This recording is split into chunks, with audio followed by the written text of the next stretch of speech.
뉴욕, 뉴저지일은 본격적인 무더위가 기승을 부리고 있어 주의가 요구되고 있습니다. 롱아일랜드 한인회가 신임 회장 선출을 두고 내분에 휩싸였습니다. 스마트폰으로 위치 정보를 추적하는 것을 금지하는 법안이 추진되고 있습니다. 지난해부터 금지된 뉴욕 포스탬프 신청 시 신청자의 지문 채취가 아직도 이어지고 있습니다. 미국민의 절반 이상이 TV 방송을 주된 뉴스 공부번으로 생각하는 것으로 나타났습니다. 이상은 이 시각 주요 뉴스입니다. 여러분 안녕하십니까? KBN 뉴스입니다.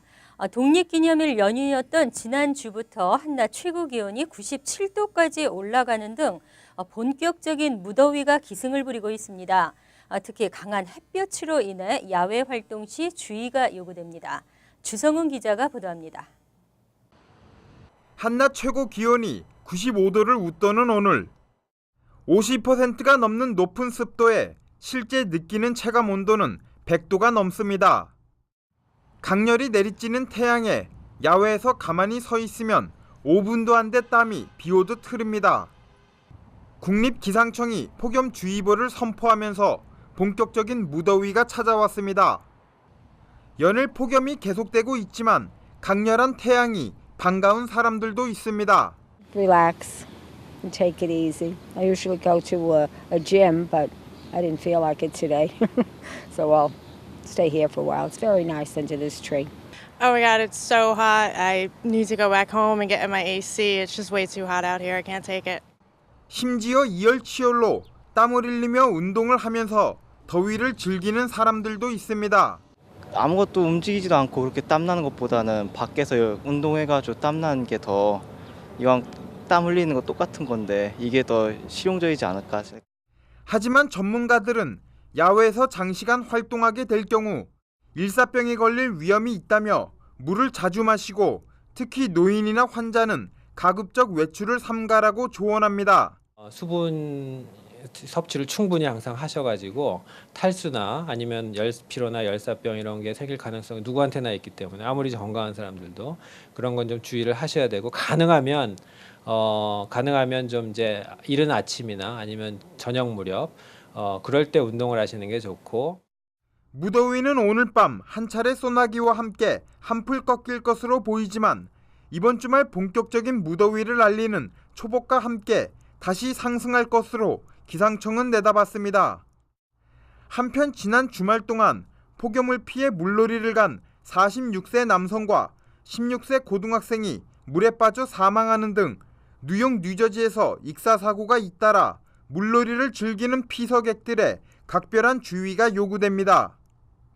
KBN 뉴스 주성훈입니다. 뉴욕과 뉴저지의 지역 한인회에서 신임 회장을 선출할 때마다 선거의 공정성을 두고 왈가왈부하는 모습을 종종 보게 됩니다. 하루빨리 고쳐져야 할 한인 사회의 모습이 아닐까 싶은데요. 롱아일랜드 한인회가 신임 회장 선출을 두고 내분에 휩싸였습니다. 금홍기 기자가 취재했습니다. 지난 7월 1일 롱아일랜드 한인회 선거관리위원회는 제11대 한인회장으로 김동원 씨가 무투표 당선됐다고 언론을 통해 발표했습니다. 선관위는 김동원 회장 당선자가 구비 서류와 선거 공탁금 $10,000를 제출한 유일한 후보라며 무투표 당선 이유를 밝혔습니다. 하지만 한인회는 김신인 회장 선출을 둘러싸고 내분을 겪고 있습니다.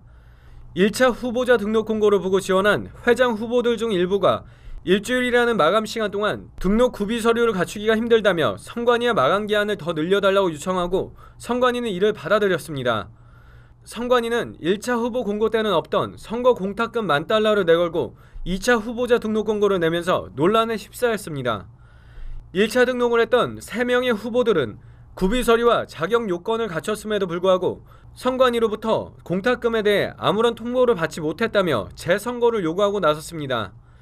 선관위는 다른 입장을 표명하고 있습니다. 선관위는 이미 언론을 통해 2차 후보자 공고까지 나갔고 지난 6월 28일 마감 시간까지 공탁금과 함께 지원서를 제출한 후보는 김동원 전 수석 부회장밖에 없었다고 해명했습니다. 그럼 돈 때문에 지금 안 했다 그러면은 나한테 얘기를 한마디라도 해야 될 거 아니겠어요. 이제 선거가 끝나니까 엉뚱하게 그런 얘기하는 게. 한쪽에서는 재선거를 통해 회장을 다시 선출해야 한다고 하고 다른 한쪽에서는 공정하게 선거가 이루어졌다고 주장하고 있어 양측 간의 공방은 당분간 지속될 것으로 예상되고 있습니다. KBN 뉴스 금홍기입니다. 스마트폰으로 상대방이 현재 어디에 있는지 위치를 쉽게 알 수가 있는데요. 사생활 침해라는 우려 속에 위치 정보 추적과 수집을 막는 법안이 추진 중입니다. 뉴욕주가 스마트폰으로 이용자의 위치 정보 수집을 금지하는 법안을 추진 중입니다. 스마트폰 사용자들은 자신들의 이동 내용이 스마트폰에 고스란히 기록되고 누군가가 열람할 수도 있다는 사실에 불안감을 드러내고 있습니다. 미카 켈러 뉴욕주 하원 의원은 지난 6일 스마트폰으로 개인의 위치를 추적하는 애플리케이션의 사용을 금지하는 법안을 주 하원에 상정했다고 밝히며 이는 개인정보 보호 차원에서 필요하다고 지적했습니다. 법안은 앱의 사용 금지뿐 아니라 스마트폰 위치 추적 앱인 Spy2 모바일, iTrack, ICU, HD 라이트 등을 판매, 유통하거나 사용하면 최대 $5,000의 벌금을 부과토록 했습니다.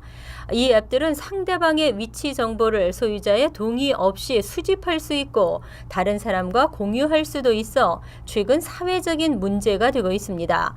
켈러 의원은 상대방의 위치 정보를 훔치는 것은 도청과 마찬가지로 불법적인 일이라며 법안 제정 필요성을 강조했습니다. 뉴욕 푸드스탬프 신청 시 신청자의 지문 채취가 지난해부터 금지되고 있습니다. 하지만 여전히 지문 채취를 요구하고 있어 논란이 되고 있는데요. 지문 채취를 꺼리는 저소득층이 제대로 혜택을 받지 못하고 있습니다. 지난 6일 데일리 뉴스는 지난주 311 직원과 통화한 결과 311 직원으로부터 푸드스탬프 혜택을 원하는 18세 이상의 신청자는 지문 채취가 꼭 필요하다는 안내를 받았다고 보도했습니다. 하지만 지난해 앤드류 쿠오모 주지사는 지문 채취 의무화로 뉴욕시민의 30%가 제대로 혜택을 받지 못하고 있다며 지문 채취 의무화 폐지를 지시한 바 있습니다. 지문 채취가 도움이 필요한 저소득층이 제대로 혜택을 받지 못하는 원인이 될 수 있다는 이유입니다. 당시 블룸버그 행정부 측은 푸드스탬프 사기 방지를 위해 지문 채취가 필요하다고 반박했으나 주법에 따르겠다고 밝힌 바 있습니다. 이번 일과 관련해 사만다 레바인 뉴욕 시장실 대변인은 푸드스탬프를 신청할 때 지문은 필요 없으며 311에도 이에 대해 재차 알렸다고 밝혔습니다. 한편 푸드스탬프 신청 시 지문 채취 의무화는 현재 미 전국에서 애리조나주만이 채택하고 있으며 뉴욕시 의회는 적어도 3만 명에 달하는 뉴욕 시민들이 지문 채취 의무화 때문에 푸드스탬프 혜택을 받지 못하는 것으로 파악하고 있습니다. 샌디욱 초등학교 총기 난사 사건 이후 초등학교의 안전과 보안 문제가 중요한 과제로 떠오르고 있는데요. 뉴저지 초중학교에 보안 카메라가 대대적으로 설치됩니다.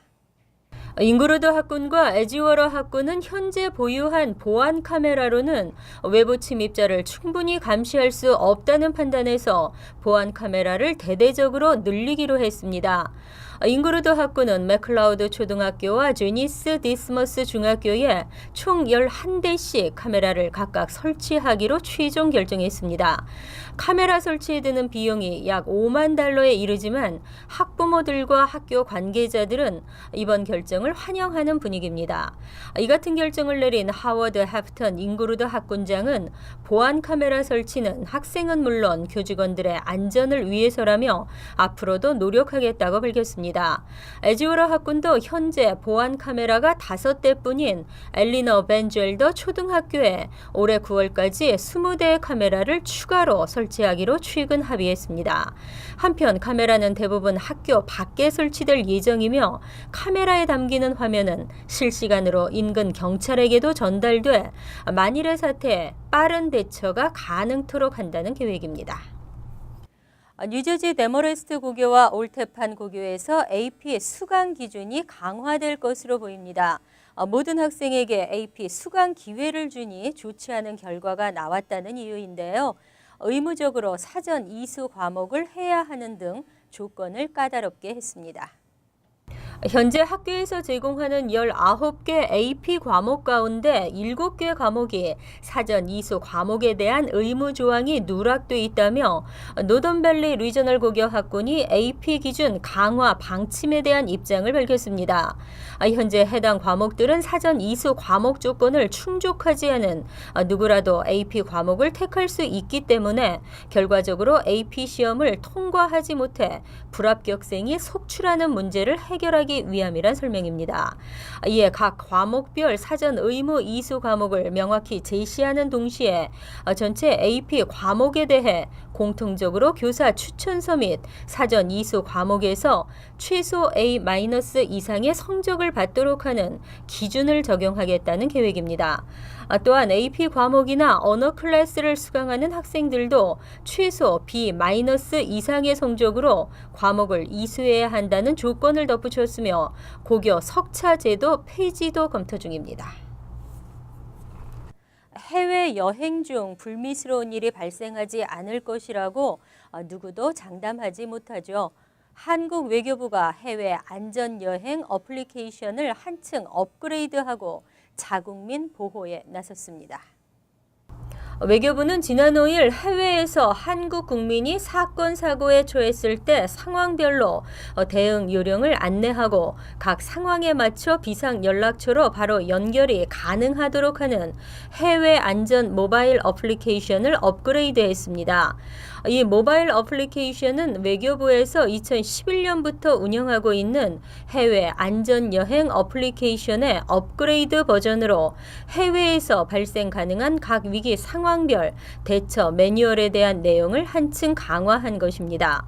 이 앱은 해외 여행을 계획하고 있는 한국 국민에게 필요한 출입국 수속 절차, 응급처치 요령, 사고 시 기본적인 대처 언어 등 정보를 확인할 수 있으며 기본 영사 콜센터 번호와 함께 170개 제외 공간에 24시간 응대 가능 전화번호도 안내합니다. 또한 유사시 필요한 국내 취항 56개 항공사, 국내 11개 여행자 보험사, 국내 9개 주요 카드사 등의 24시간 콜센터 번호도 안내합니다.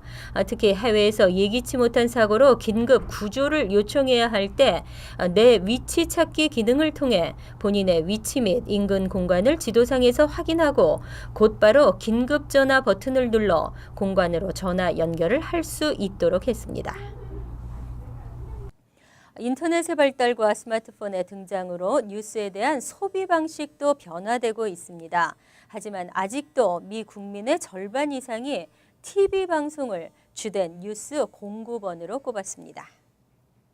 오늘 갤럽은 지난달 20에서 24일 전국의 성인 2,048명을 대상으로 실시한 여론조사에서 미국을 포함한 전 세계에서 벌어지는 사건을 접하는 주된 뉴스원은 무엇인가라는 질문에 전체 55%가 TV 방송이라고 답했다고 밝혔습니다.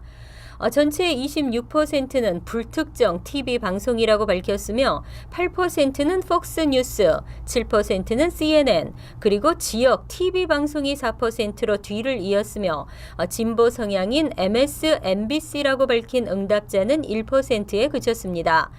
TV 방송에 이어서는 인터넷을 꼽은 응답자가 전체 21%에 달해 신문을 비롯한 인쇄 매체 9%와 라디오 방송 6%를 크게 앞질렀습니다. 미 국민은 인쇄 매체나 라디오 등을 통해서도 뉴스를 접하지만 주요 뉴스 공급원으로는 생각하지 않는다는 것을 보여주는 것으로 풀이됩니다. 신문은 뉴욕타임즈와 월스트리트저널을 선택한 응답자가 전체 각각 1%를 차지했을 뿐 나머지 신문은 언급조차 되지 않은 것으로 조사됐습니다. 연령별로는 모든 계층이 TV 방송을 주된 뉴스 공급원으로 꼽았으며 65세 고령층이 유일하게 인터넷 매체보다 인쇄 매체를 많이 본다고 답했습니다. 이상으로 KBN 뉴스를 마칩니다. KBN과 함께 즐거운 저녁 되시기 바랍니다.